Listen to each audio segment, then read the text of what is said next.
Nagbabalik kita mga katiwala digdi sana sa Baretang Simbahan Plus.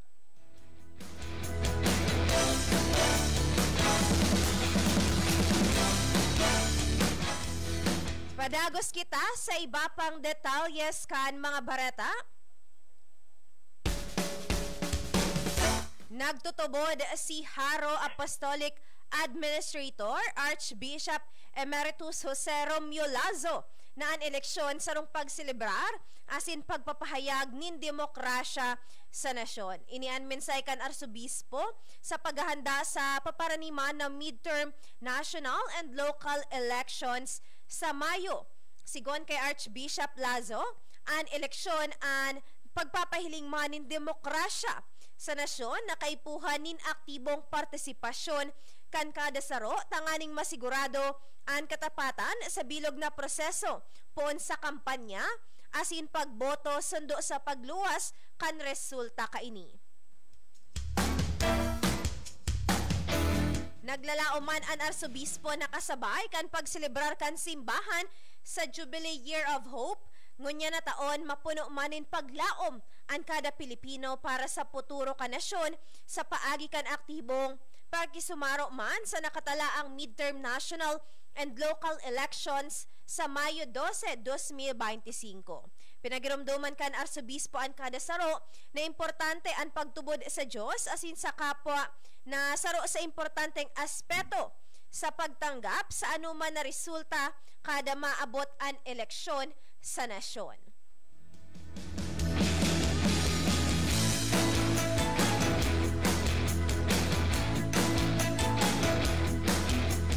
Sa iba pang bareta, makikipagtabangan ang Economy of Francesco Foundation sa mga profesional tanganing maibusol ang balanse sa tahaw kan pagtatrabaho asin relasyon sa pamilya.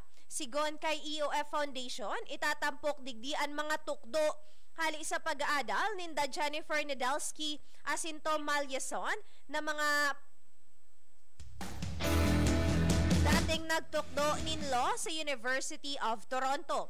Obeto kan mahiwasang information disseminations asin online conferences na maipaintindi sa mga partisipantes ang importansya nin pagkakaigwa nin trabaho mantang mantinido ang maayos na relasyon sa pamilya. Isa sa gibo ang online conference na igwang titulong Giving Care, a Time of Economic Change is Starting from Work. Poon sa Mayo 2 asin 3, 2025 kung saan pwedeng bisitahon ang official website kan EOF Foundation na www.francescoeconomy.org tanganing maaraman ang iba pang impormasyon kung paano makakapagpartisipar. Magsiserbi man ang pagtiripon tanganing makapagdialogo ang mga partisipar na kabataan, estudyante asin mga profesional, siring man empleyado na maihera sa kada saruan mga impormasyon na maawot nindang sabihon tanganing magkaigwanin balanse ang trabaho asin pamilya. Kan taon 2024 sa mga pag-aadal kan Global Life Work Balance Index, daipantay sa Pilipinas ang trabaho asin pagmantinir kan maayos na relasyon sa pamilya o sa diring buhay kan mga empleyado.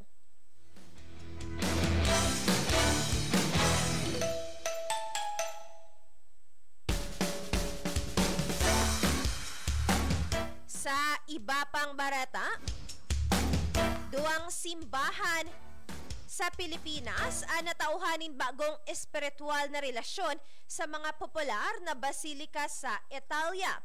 Ang Diocesan Shrine asin Parish of St. Augustine sa Baliwag, Bulacan, nag-anunsyo kan Biyernes na pigtawhan ininin spiritual bond of affinity sa Basilica di San Pietro sa Shell de Oro, saro sa most ancient churches sa Pavia. Ang basilika na siyamang lubungan ni St. Augustine midbid ang centuries-old veneration kan santo asin ang matibay na debosyon asin kabanalan kan mga paratubod sa baliwag.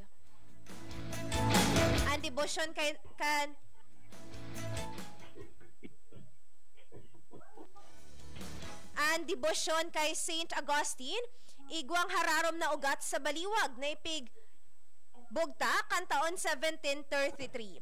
Sa laog kan dakol na siglo, ang mga deboto nagahanap nin solace as in proteksyon sa paagi kan sa iyang intersesyon sa lokal na siya mang inapod na Apo Gosting.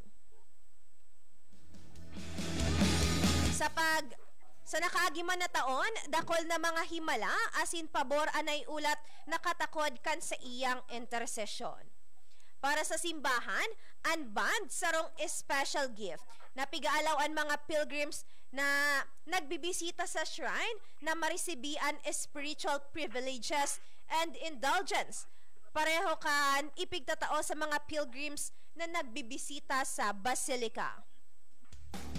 Sa Caloocan Diocese, si Cardinal Pablo Virgilio David inanunsyo na ang Diocesan Shrine and Parish of the Immaculate Conception sa Malabon City grantman in a special bond of spiritual affinity with the Basilica de Santa Maria Maggiore. Ang Basilica sa apat na Papal Basilicas sa Roma, ang largest Marian sanctuary sa syudad, as in world's oldest shrine na pagdedicate kay Blessed Mother. Ginibo ang anunsyo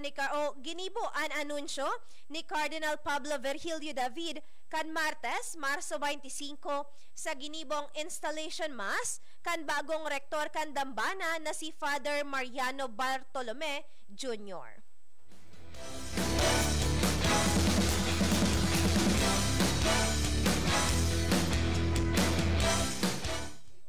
Sa iba pang barata, iniimbitaran kan Parish Commission on Youth sa St. Stephen de Protomartyr Parish magkakaigwa sindanin special tazay prayer on sa April 5, 2025, Sabado, alas 6:15 ni Nabanggi sa St. Stephen de Protomartyr Parish sa Ligao City. Igwa ining temang A Season of Renewal, Repentance and Prayer, Lenten Reflection and Prayer para man for the upcoming elections. Bangginin paghurup-hurup na nakasentro man sa spiritual journey ngunya na panahonin Kwaresma, as in pagpangadji man para sa maabot na eleksyon sa Mayo 12. Sa paagiman kan sacred elements of silence, scripture, songs and sharing, ma-reflect man sa season of Lent, pagpapararom kan pagtubod as in pagtaong pangadji para sa wisdom and peace sa maabot na eleksyon. Ini man na pagtiripon obheto na pagkasararoon ang mga paratubod sa paagi kan pagpangadji para sa fair and peaceful elections, as in paghagad nin giya kan Dios. Huli kay ni iniimbitaran ang mga paratubod as in mga parokyano na magpartisipar sa gigibuhon na meaningful prayer experience. Iniimbitaran ang gabos na magkasararo ang community to renew ang sa indang commitment to God's love and ipangadji ang peaceful and just election. Yan po mga katiwala ang kabilugan kan mga baretang ngunya na pagkahapon digdi sa Baretang Simbahan Plus. Mapasalamat na kita sa nakairibahan ta sa lado technical na si Kuya Mike Cresco. Siring man sa mga nag-antabay sa Radyo Veritas 1008 kHz, sa Facebook page kan Radyo Veritas Legazpi, siring man sa DCTV Channel 2 kan Veritas TV. Ako po si Angelica Basi, mag-iribahan kita sa agaliwat digdisa na sa Baretang Simbahan Plus. Marhay na hapon as in Diyos mabalos sa Indoga Boss. Baretang Simbahan Plus. Baretang Simbahan Plus. Sa indong nadangog ang programang Baretang Simbahan Plus sa agaliwat sa parehas na oras. Ini ang Veritas Legazpi, Radyo Asin TV, katwala sa katotohanan. In a few seconds from now, And every day at 3 o'clock in the afternoon, we invite you to